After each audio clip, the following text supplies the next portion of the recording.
now focused heavily on the question of leadership, and I would like us to tease that out further. President Mbeki, some opening remarks.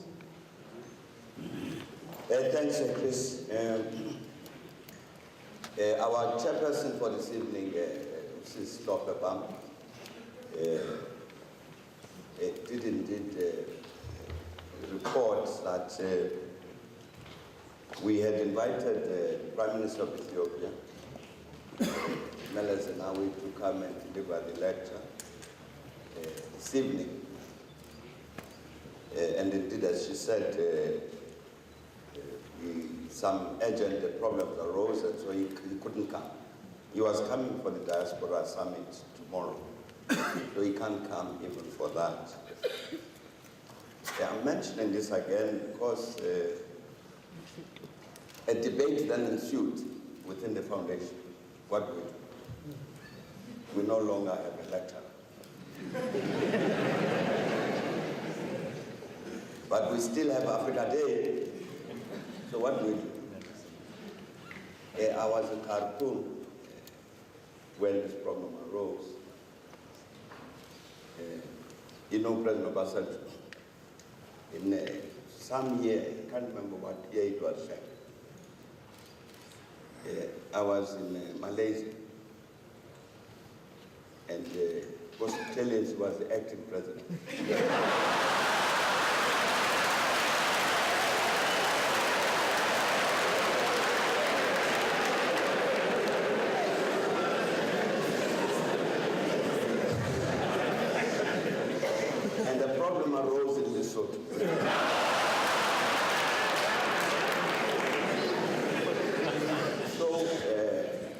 People in my office, French guy and the others, will phone and say, look, there's this problem.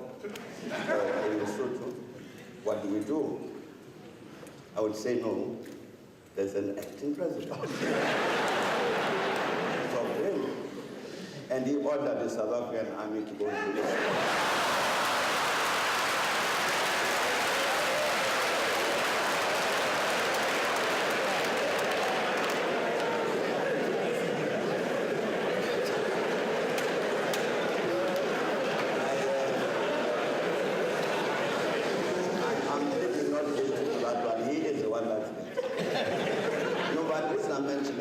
Because then I'm saying we're in Khartoum, and I said, well, we've got the other members of the foundation at home. Let them solve this problem. And they took a very important and a very correct decision. I'm saying this just because here, President Pires, President Sanu, President Obasanjo here, these are comrades. We come from the same liberation struggle.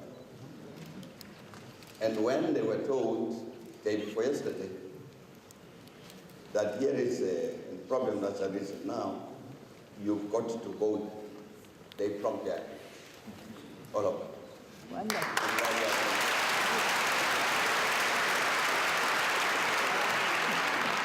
I really want to say thank you very much to them and relate this to the point that President Pires made.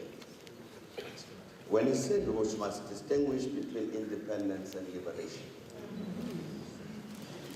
Does independence mean we're liberated? And he said it's not the same. These are liberators.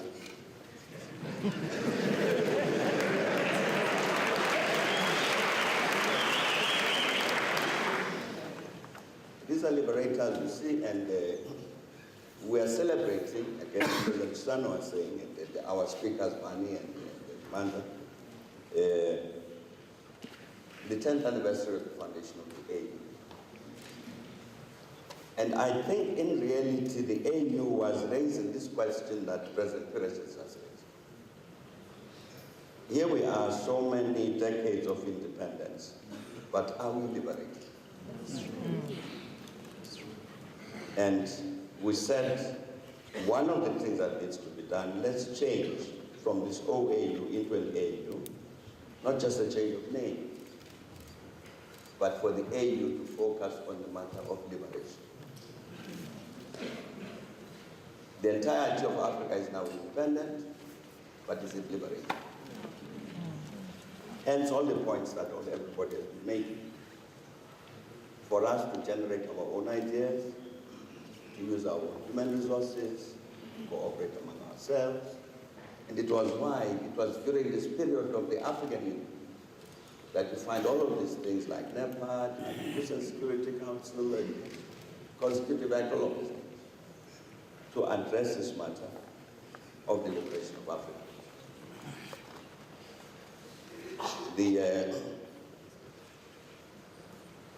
A matter that we have to deal with in that context is what is the role of these liberators?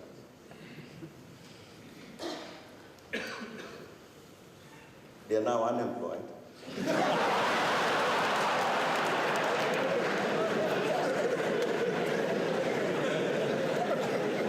and therefore likely to get up to all sorts of mistakes. But what is it that we do to inspire them into this continuing struggle for the liberation of us? Because we can't afford, as a continent, we can't afford to lose this experience. And this commitment, it's proven, it's not a theoretical commitment. We can't afford to lose it, but what is that we do to keep them engaged in what must be a continuing struggle for liberation, which liberation must then address the matter of the genuine independence of the continent, not just that the flag is flying for the national anthem, the substance of it. So I wanted to say thank you very much to them, and I think as South Africans, we are very, very glad indeed that we have this possibility to celebrate Africa Day with so many of our leaders. Thanks. Thanks, Mr. President.